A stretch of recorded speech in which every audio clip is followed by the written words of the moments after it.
विपक्ष प्रधानमंत्री नरेंद्र मोदी की डिप्लोमेसी पर सवाल उठा रहा, आज से नहीं उठा रहा, शुरू से उठा रहा। पीएम मोदी के विदेश दौरों पर कह रहा है कि पीएम मोदी संसद सत्र के बीच में विदेश जा रहे हैं। बाप रे बाप, बताइए क्या हासिल होगा इससे। लेकिन यही डिप्लोमेसी है बॉस, जिसके दम पर वो चीन भी आज लाइन पर है, जो चीन पाकिस्तान का सबसे बड़ा दोस्त और हमारा सीधा दुश्मन है। यह वही डिप्लोमेसी है जिसके दम पर आज न सिर्फ चीन बल्कि ट्रंप की भी हेकड़ी नए भारत के सामने निकल जाती। आप देखिए कि मोदी आतंकी पाकिस्तान के दोस्त चीन को ऐसे लाइन पर ले आए कि वो कह रहा है कि आतंकवाद के खिलाफ लड़ाई में वो भारत के साथ खड़ा है। नरेंद्र मोदी ने पहलगाम अटैक में शामिल आतंकी संगठन टीआरएफ को उस अमेरिका से ग्लोबल बैन लगवा दिया जो अमेरिका कुछ समय से पाकिस्तान को पुचकारने में जुटा हुआ था, लल्लो चप्पो कर रहा था। उसने टीआरएफ पे बैन लगा दिया। आप ये भी देखिए कि जिस मालदीव में इंडिया आउट का अभियान चलाया गया था, वो मौजू याद है ना, अब वही मालदीव अपने स्वतंत्रता दिवस में नरेंद्र मोदी को मुख्य अतिथि के तौर पर बुला रहा है। वो मौजू गया था चीन के गोद में बैठने। ऐसा खेल पलटे नरेंद्र मोदी के, अब नरेंद्र मोदी को चीफ गेस्ट बुला रहा है। इसके अलावा पीएम मोदी 23 और 24 जुलाई को ब्रिटिश प्रधानमंत्री कीर स्टारमर के निमंत्रण पर ब्रिटेन भी जाएंगे। यानी मोदी का विजन क्लियर है बॉस, पूरी दुनिया को भारत की ताकत का एहसास करवाना। आप देखिए कि चीन से दबकर पहले की सरकारें बॉर्डर पर सड़कें तक बनाने से कतराती थी, लेकिन नरेंद्र मोदी चीन बॉर्डर पर राफेल लैंड करवाने का इंतजाम कर रहे हैं बॉस। चीन बॉर्डर के बेहद नजदीक एडवांस्ड लैंडिंग ग्राउंड बनवा रहे हैं, ऑल वेदर कनेक्टिविटी के लिए सड़कें बनवा रहे हैं। पीएम मोदी बॉर्डर पर चीन के सिर पर चढ़ा दुश्मनी का भूत उतार रहे हैं और उसका असर दिखना शुरू हो गया है। चीन भारत से दोस्ती के लिए अलबलाया हुआ है, भारत के साथ बात करने के लिए पाकिस्तान को धकिया दे रहा है, और इसकी बात आपको विस्तार से बताऊंगा। यह भी आज आपको बताऊंगा कि भारतीय सेना को अब कौन सी हवाई ताकत मिलने वाली है जिसने पाकिस्तान की नींद उड़ाई हुई है। बॉर्डर पर नरेंद्र मोदी ने क्या कर दिया है जो चीन को बड़ा परेशान कर रहा है। लेकिन जो हो रहा है उसका एक ट्रेलर देखिए पहले।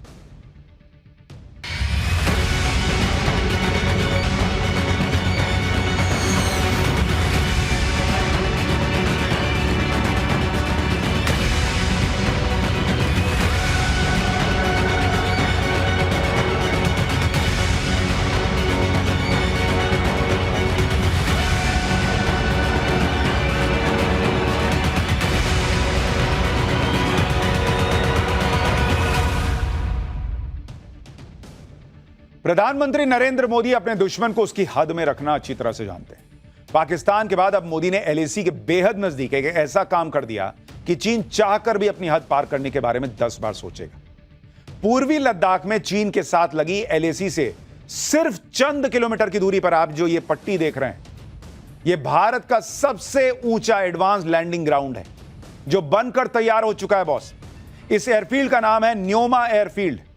अक्टूबर में इस एयरफील्ड से भारतीय सेना के राफेल, सुखोई जैसे फाइटर जेट्स उड़ान भरना शुरू करेंगे और यह हवाई पट्टी बिल्कुल एलएसी के पास है। इस एयरफील्ड का शिलान्यास अगस्त 2023 में रक्षा मंत्री राजनाथ सिंह ने किया था। देश का सबसे ऊंचाई पर बना न्योमा एयरफील्ड 13,700 फीट की ऊंचाई पर बना है। एलएसी से इस एयरबेस की दूरी मात्र 32 किलोमीटर है। इसके 3 किलोमीटर लंबे रनवे का काम भी पूरा हो चुका है। इसके अलावा एटीसी और बाकी के कामों को भी फाइनल टच दिया जा रहा है। अब आप न्योमा एयरफील्ड की एक सैटेलाइट इमेज देखिए बॉस, जिसमें दिख रहा है कि runway, ATC tower, fighter jets खड़े करने के लिए हैंगर और प्रशासनिक बिल्डिंग सब तैयार हो चुके हैं बॉस। और जल्दी ही यहां मिग 29 और सुखोई 30 MKI जैसे लड़ाकू विमान तैनात किए जाएंगे, राफेल उतरेगा। साल 1962 के भारत चीन युद्ध के बाद से न्योमा हवाई पट्टी बेकार पड़ी थी। सितंबर 2009 में भारतीय वायुसेना ने इसे दोबारा शुरू किया था, लेकिन अब तक न्योमा का रनवे मिट्टी से बना हुआ था, जिससे सिर्फ C-130J जैसे परिवहन विमान और हेलीकॉप्टर ही उतर सकते थे। साल 2020 में गलवान और डेमचोक देप्सांग में चीन के साथ गतिरोध के वक्त भारतीय वायुसेना ने इसका इस्तेमाल किया था। Mi-17 medium lift, CH-47F Chinook heavy lift helicopter और AH-64E अपाचे अटैक हेलीकॉप्टरों को न्योमा में तैनात किया गया था। इसके बाद 2021 में मोदी सरकार ने न्योमा को एडवांस लैंडिंग ग्राउंड के तौर पर विकसित करने का फैसला किया, और अब न्योमा एयरफील्ड से भारतीय वायुसेना को न सिर्फ चीन पर नजर रखने में मदद मिलेगी, बल्कि चीन की किसी भी चालबाजी का तुरंत मुंहतोड़ जवाब दिया जा सकेगा। लद्दाख में जिस ऊंचाई पर यह एयरबेस बना है, वहां सर्दियों में तापमान -35 डिग्री तक चला जाता है और एलएसी का पूरा इलाका लेह लद्दाख से कट जाता है। लेकिन न्योमा एयरबेस बनने के बाद यहां भारतीय वायुसेना के सभी तरह के विमान आसानी से उतर सकेंगे। अभी भारी हथियारों को लेह से सड़क मार्ग के जरिए एलएसी पर पहुंचाना पड़ता है। न्योमा एयरफील्ड बनने के बाद अब सिर्फ 2 घंटे में भारी हथियार एलएसी पर पहुंच सकेंगे। इमरजेंसी सिचुएशन में बहुत कम समय के अंदर सैनिकों को एलएसी पर तैनात किया जा सकेगा। इससे चीन के साथ गतिरोध की स्थिति में भारतीय सेना का रिस्पांस टाइम बहुत बेहतर हो जाएगा। भारतीय वायुसेना को रिमोट और पहाड़ी बॉर्डर एरिया तक सीधी पहुंच हासिल होगी। इस एयरबेस के तैयार होने के बाद लद्दाख में भारतीय वायुसेना का यह चौथा एक्टिव एयरबेस होगा। अभी लेह, करगिल और सियाचिन में एयर स्ट्रिप है, जो भारत के लिए रणनीतिक तौर पर बहुत महत्वपूर्ण है। न्योमा एयरबेस तो सिर्फ एक उदाहरण है। प्रधानमंत्री मोदी एलएसी पर इंफ्रास्ट्रक्चर को मजबूत करके चीन को उसी की भाषा में जवाब देने की युद्ध स्तर पर तैयारी को निपटाते जा रहे हैं। मोदी सरकार इस टारगेट के साथ आगे बढ़ रही है कि अगले 5 साल में एलएसी की सभी फॉरवर्ड पोस्ट तक सड़कें पहुंच जाएं। लद्दाख में रणनीतिक रूप से अहम देपसांग और दौलत बेग ओल्डी में 130 किलोमीटर लंबी नई सड़क अगले साल पूरी तरह तैयार हो जाएगी। इसके अलावा अरुणाचल प्रदेश में भी चीन बॉर्डर पर आसान पहुंच बनाने के लिए हाईवे के निर्माण का काम चल रहा है। हिमाचल प्रदेश में सबसे ऊंची शिंकुला टनल बनाई जा रही है, जो हिमाचल से लद्दाख तक ऑल वेदर कनेक्टिविटी देगी। यानी नरेंद्र मोदी वो काम कर रहे हैं जो पिछली सरकारें करना ही नहीं चाहती थी या चीन के डर से करने की हिम्मत नहीं जुटा पाती थी। जिनको लग रहा है कि सड़क बना दिया तो क्या ही कर दिया बॉस नरेंद्र मोदी ने।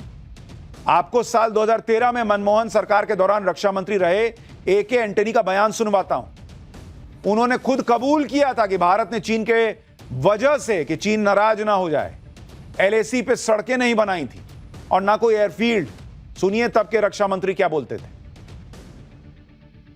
Independent India, many years as a policy on border, best defense is not to develop the border. Undeveloped border is more safe than developed border. So many years there was no construction of roads, airfields, nothing in the border areas.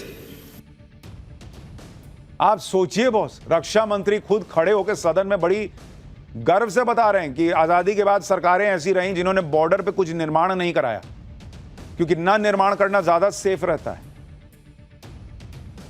ऐसी ऐसी सरकारें रही हैं इस देश में। और नरेंद्र मोदी, जिनके लिए कहा जाता है कि चीन से आंख नहीं मिला पाते, भाई साहब एलएसी के पास तक सड़क जा रही है, एयर स्ट्रिप बन रहा है। यह होता है देश को मजबूत करना। आप सोचिए कांग्रेस चीन के सामने किस कदर सरेंडर मोड में रही होगी कि बॉर्डर पर अपनी ही सीमा के अंदर एयरबेस छोड़िए सड़क बनाने से पीछे हटती थी। और राहुल गांधी नरेंद्र सरेंडर की रट लगाते हैं, जबकि पीएम मोदी बॉर्डर पर वो काम कर रहे हैं जो पिछली सरकारें कर देती ना बॉस, तो भारत कब का बॉर्डर पर और मजबूत हो जाता। और नरेंद्र मोदी तो वो कर रहे हैं जिससे चीन को परेशानी होगी, जिसके लिए वो भारतीय सेना को ताकतवर बनाने में जुटे हैं। आप देखिए कि अब भारतीय थल सेना को जल्दी ही दुनिया के सबसे एडवांस्ड अपाचे अटैक हेलीकॉप्टर की ताकत मिलने वाली है। जानकारी के मुताबिक जोधपुर में 22 जुलाई को भारतीय सेना में अपाचे हेलीकॉप्टरों को शामिल किया जाएगा। वायुसेना के बेड़े में पहले से ही अपाचे हेलीकॉप्टर शामिल हैं। अब ये थल सेना में शामिल होकर ग्राउंड ऑपरेशंस में भी अपनी ताकत दिखाएंगे, जिसके लिए अमेरिका से 3 अपाचे हेलीकॉप्टर्स को डिलीवर किया जा रहा है। तीनों हेलीकॉप्टर भारत पहुंचने वाले हैं। मोदी सरकार ने साल 2020 में भारतीय सेना के लिए अमेरिकी कंपनी बोइंग के साथ लगभग 5000 करोड़ रुपए की डील साइन की थी। इस डील के तहत पहले फेज में 6 अपाचे हेलीकॉप्टर्स में से अभी तक 3 भारत को मिलेंगे। जोधपुर में 451 आर्मी एविएशन स्क्वाड्रन इन अपाचे हेलीकॉप्टर को ऑपरेट करेगी। इन तीनों अपाचे हेलीकॉप्टर्स को पाकिस्तान बॉर्डर पर तैनात किया जाएगा। अपाचे हेलीकॉप्टर को पूरी दुनिया में यानी उड़ता फ्लाइंग टैंक यानी उड़ता हुआ टैंक कहा जाता है, और इसकी वजह है इस हेलीकॉप्टर की जबरदस्त मारक क्षमता। देख रहे हैं, अपाचे हेलीकॉप्टर में ऑटोमेटिक गन लगी होती है जो चलते फिरते दुश्मन को निशाना बना देती है। इसमें हाइड्रा 70 रॉकेट सिस्टम लगे हैं जो जटिल युद्ध क्षेत्रों में भी प्रभावी साबित होते हैं। इसमें हेलफायर जैसी एंटी टैंक मिसाइलें फिट होती हैं जो टैंक्स और बख्तरबंद गाड़ियों को तबाह कर देती हैं। अपाचे में लगे रॉकेट पॉड्स से दुश्मन के ठिकानों पर भारी बमबारी की जा सकती है। नाइट विजन और एडवांस टारगेटिंग सिस्टम के दम पर यह दिन रात और किसी भी मौसम में ऑपरेशन को पूरा कर सकता है। अपाचे की इन्हीं खूबियों की वजह से इसे टैंक्स का फ्लाइंग वर्जन कहा जाता है कि भाई उड़ता फिरता टैंक है जो दुश्मन के टैंक्स को भी एयर स्ट्राइक में बर्बाद कर सकता है। लेकिन एक और बड़ी खबर आ गई है। एक और बड़ी खबर आ गई है इस वक्त। उपराष्ट्रपति जगदीप धनखड़ ने इस्तीफा दे दिया है। बड़ी खबर आ रही है, उपराष्ट्रपति जगदीप धनखड़ का इस्तीफा। और स्वास्थ्य वजहों से कहा जा रहा है कि जगदीप धनखड़ ने, उपराष्ट्रपति ने इस्तीफा दे दिया है। यह बहुत बड़ी खबर आ रही है। रविकांत हमारे सहयोगी हमारे साथ जुड़ रहे हैं। रविकांत, क्या हुआ आज दिन में? तो जगदीप धनखड़ दिख रहे थे, अचानक ऐसा क्या हुआ कि उन्होंने इस्तीफा दे दिया? देखिए सुशांत, जो लेटर उपराष्ट्रपति जगदीप धनखड़ ने प्रेसिडेंट ऑफ इंडिया को लिखा है उसमें साफ तौर पर उन्होंने बताया है कि जो डॉक्टर्स की टीम उनको ट्रीट कर रही थी उनके एडवाइस पर, यानी हेल्थ इशू को आधार बनाकर उन्होंने अपने पद से इस्तीफा दिया है। इसके साथ ही अगर आप नीचे की लाइंस को देखें तो उन्होंने प्रधानमंत्री से लेकर तमाम जो पार्लियामेंट्री डेमोक्रेसी में उनके साथ काम करने वाले लोग थे उन सभी को धन्यवाद अदा किया है। यानी वजह भले ही कुछ और रही हो, लेकिन जो लेटर सामने आया है उसमें उन्होंने साफ तौर पर हेल्थ इश्यू को ग्राउंड बनाया है, क्योंकि पिछले कुछ समय से देखा जा रहा था कि उनकी तबीयत ठीक नहीं थी। कई मेंबर ऑफ पार्लियामेंट, खुद प्रधानमंत्री उनके स्वास्थ्य के बारे में लेकर चिंतित थी। आज जब हाउस पहला दिन लगा मानसून सत्र का, उस दौरान भी उनकी तबीयत नासाज बताई गई, क्योंकि बिल को पास कराने के दौरान भी वो चेयर पर मौजूद नहीं थे।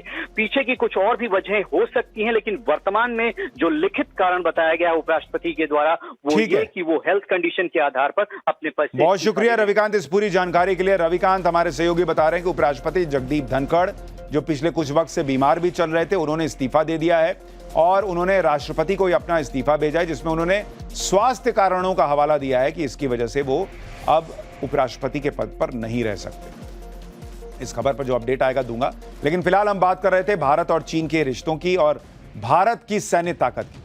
ऑपरेशन सिंदूर में दुनिया ने भारत की ताकत देखी, अब भारत की कूटनीतिक ताकत भी दुनिया देख रही है। क्या अमेरिका, क्या चीन, दोस्त तो दोस्त, दुश्मन भी भारत से भिड़ना नहीं चाहते। पहले अमेरिका ने पहलगाम अटैक में शामिल आतंकवादी संगठन टीआरएफ पर बैन लगाया, अब चीन भी टीआरएफ को नहीं बचाएगा। चीन ने कह दिया है कि आतंकवादी संगठनों को लेकर चीन कोई रहम का बर्ताव नहीं करेगा। चीन के विदेश मंत्रालय ने बाकायदा बयान दिया कि चीन हर तरह के आतंकवाद का सख्त विरोध करता है। चीन 22 अप्रैल को हुए पहलगाम आतंकी हमले की कड़ी निंदा करता है। चीन सभी देशों से आतंकवाद के खिलाफ सहयोग बढ़ाने और क्षेत्रीय शांति बनाए रखने की अपील करता है। आप सोचिए बॉस, जो चीन अभी कुछ दिन पहले एससीओ लेवल की मीटिंग हो रही थी उसमें अपने यहां कह रहा था कि पहलगाम का नाम नहीं जुड़ेगा, और उससे ऐसे संबंध जो है वो बदले हैं कि वो भारत से दोस्ती के चक्कर में अब पाकिस्तान को धकिया रहा है। कह रहा है कि पहलगाम जैसा टेररिस्ट अटैक नहीं चलेगा, ना ही वो टीआरएफ का विरोध कर रहा है। जबकि ये तो वो चीन है जो कि लश्कर तैयबा और पता नहीं उसके बड़े बड़े आतंकियों को बचाने में लगा रहता है।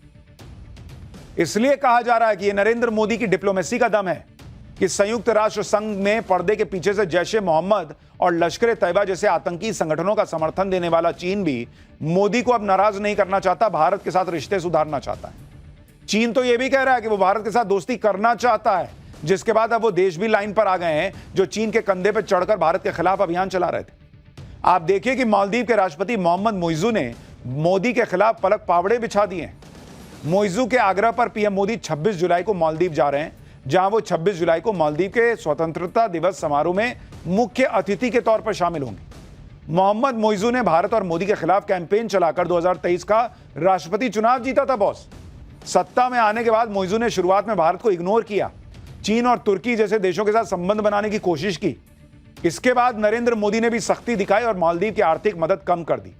इसके बाद अक्टूबर 2024 में मोइजू भारत यात्रा पर आए थे और भारत से मदद की गुहार लगाई थी। तब भारत ने मालदीव को दोबारा कर्जा भी दिया था।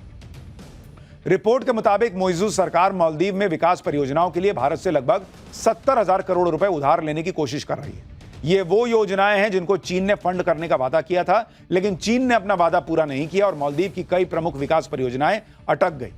रिपोर्ट के मुताबिक अपनी मालदीव यात्रा के दौरान पीएम मोदी भारत की तरफ से फंडेड कई परियोजनाओं का उद्घाटन भी करेंगे।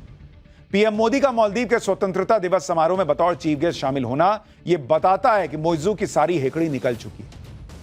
आप यह भी देखिए कि एक तरफ तो नेटो में शामिल देश भारत पर दबाव बना रहे हैं कि रूस से तेल मत खरीदो, रूस से सारे रिश्ते तोड़ दो, वरना 100% टैरिफ लगा देंगे। लेकिन भारत ने भी कायदे से समझा दिया कि जो करना कर लो, भारत वही करेगा जो उसके हित में होगा। अब उसी नेटो में शामिल ब्रिटेन भारत के साथ अपनी आर्थिक रणनीतिक साझेदारी को मजबूत करना चाहता है। ब्रिटिश पीएम कीर स्टारमर के निमंत्रण पर पीएम मोदी 23 और 24 जुलाई को ब्रिटेन जा रहे हैं। यह पीएम मोदी की चौथी ब्रिटेन यात्रा होगी। पीएम मोदी और स्टारमर दोनों देशों के बीच व्यापार, रक्षा, इनोवेशन और शिक्षा के क्षेत्र में साझेदारी पर बात करेंगे। इसके अलावा भारत और ब्रिटेन के बीच मुक्त व्यापार समझौता भी हो सकता है, फ्री ट्रेड एग्रीमेंट, जिससे भारत के ब्रिटेन में निर्यात पर टैरिफ कम हो जाएगा और ब्रिटिश उत्पादों को भारतीय बाजार में आसानी से प्रवेश मिल सकेगा। यानी हर तरफ से आप देखें तो भारत जो है वो इस वक्त हर कोई चाहता है कि उसका दोस्त बने। आप सोचिए ना, बॉस, चीन कह रहा है कि हम दोस्ती करना चाहते हैं। चीन पाकिस्तान के साथ खड़ा नहीं हो रहा, आतंकियों का साथ देने के लिए अपने रास्ते बदल रहा है। लेकिन नरेंद्र मोदी जानते हैं, ठीक है, तुम दोस्ती करना चाहते हो, देखेंगे, बात करेंगे, बराबरी में बात होगी। लेकिन चीन पे चूंकि भरोसा नहीं कर सकते, इसलिए नरेंद्र मोदी बॉर्डर पर सेना को भी मजबूती दे रहे हैं कि भाई इस पर भरोसा मत करो, ठीक है, बातचीत करेंगे, दोस्ती करेंगे। इंडिया, चाइना, रशिया अगर ये तिकड़ी बनती है तो भारत की और ताकत ही बढ़ेगी, लेकिन बिना चीन पे भरोसा किए।